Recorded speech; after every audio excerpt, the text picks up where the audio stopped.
What is school for? Feel free to call me slow, but I spent 16 years going to school, and I still don't know. When I finished, I didn't know how to do my own taxes, purchase a home, or apply for a loan. I didn't know a thing about investments, building credit, or getting a job.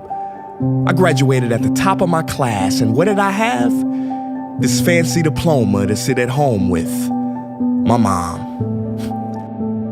But luckily, they did teach me some important skills like factoring trinomials and how mitochondria is the powerhouse of the cell. I'm so happy I remember the Pythagorean theorem, because it helped me a lot. Okay, I'm lying. Let me stop. Because all the stuff they taught me, truthfully, I forgot. Mom, remember when you would ask me, what did you learn in school today? And I would say, nothing much.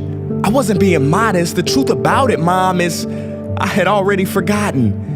And it's not just me. Millions of students sing the same song.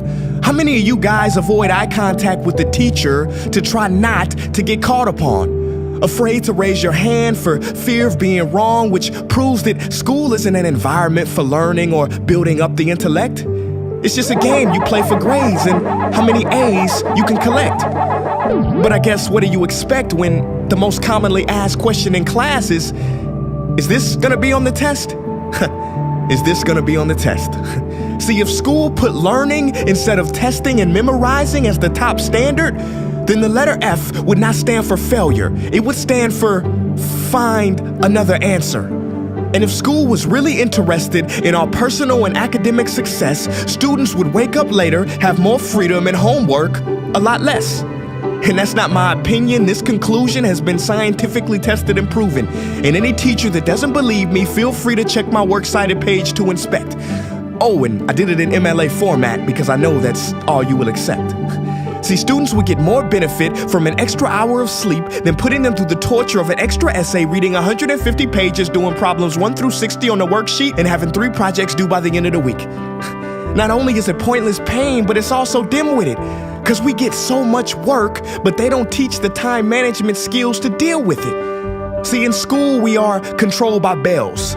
We have to learn in rooms with the feng shui of a prison cell. We have to ask permission to relieve bodily functions, but not before the teacher asks a million questions like, why didn't you go before class? I'm sorry, my bladder is kind of on its own schedule and it's not always timely.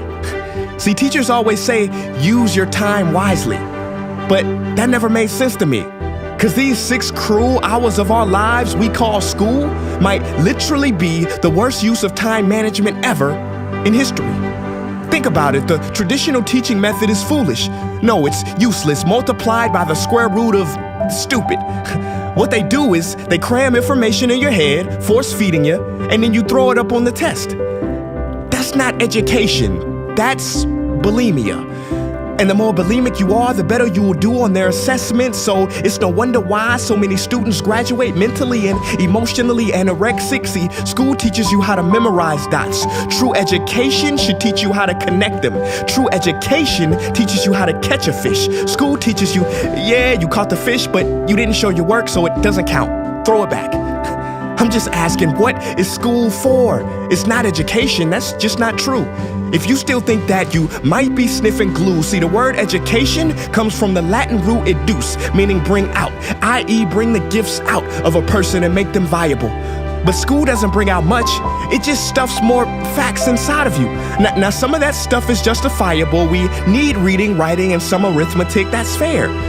But are you telling me metamorphic and igneous rocks are more important than self-care? If suicide is the 3rd leading cause of death of ages 10 to 24, and Harvard studies suggest the biggest predictor for success is self-control and emotional health, then why the heck aren't we taught how to handle stress, bullies, or rejection? How about anxiety or depression? You know, skills we need for our entire lives. Bro, I don't even know how to cook. I'm honestly surprised I'm still alive. But hey, at least I can name all the battles that happened in the Civil War. Seriously, what is school for? Some say you need it to be successful, and that's something we do not doubt. But do you own a MacBook or iPhone? Did you know they both were created by a dropout? Are you watching this video on Facebook or YouTube? Doesn't matter which you choose. They both were created by dropouts. Ever use Snapchat, WhatsApp, shopped at Whole Foods? Well, thank a dropout. Does your home furniture come from IKEA? Okay, don't get the wrong idea. He was not a dropout. Don't be a fool. I mean, how could he drop out? Ingvar Kamprad, founder of IKEA, never even went to school. I know what you're thinking. He's just picking and choosing. There's millions who didn't go to school that aren't successful. Who is he fooling? And you're right. But open your history books and start perusing. You'll find the very people we idolize in school never really had formal and/or secondary schooling. I'm talking George Washington, Abe Lincoln. America's best presidents had zero school between them. Ben Franklin, Thomas Edison, shall I proceed? Ernest Hemingway, Mark Twain, Teddy Roosevelt, Margaret Mead. Now please, I'm not saying drop out, because some schools are great and many teachers are rare treasures. I'm saying that there's a difference between people who are smart and people who score better.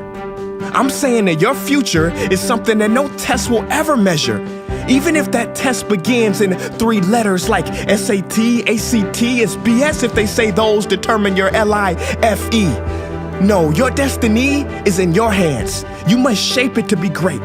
So don't expect school to open doors, because it's more likely to slam them in your face.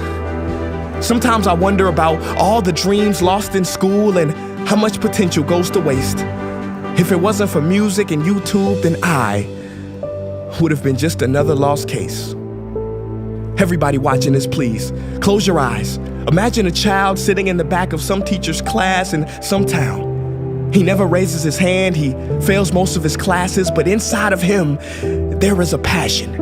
And if nurtured and brought out, will lead him to discover the cure for cancer. But you see, I'm afraid that that child's gift will never come out. He will never win the Nobel Prize award because in class he was ignored and his worth was judged only by his scores. So teachers, principals, parents, advisors, and students, I ask one more time, what is school for?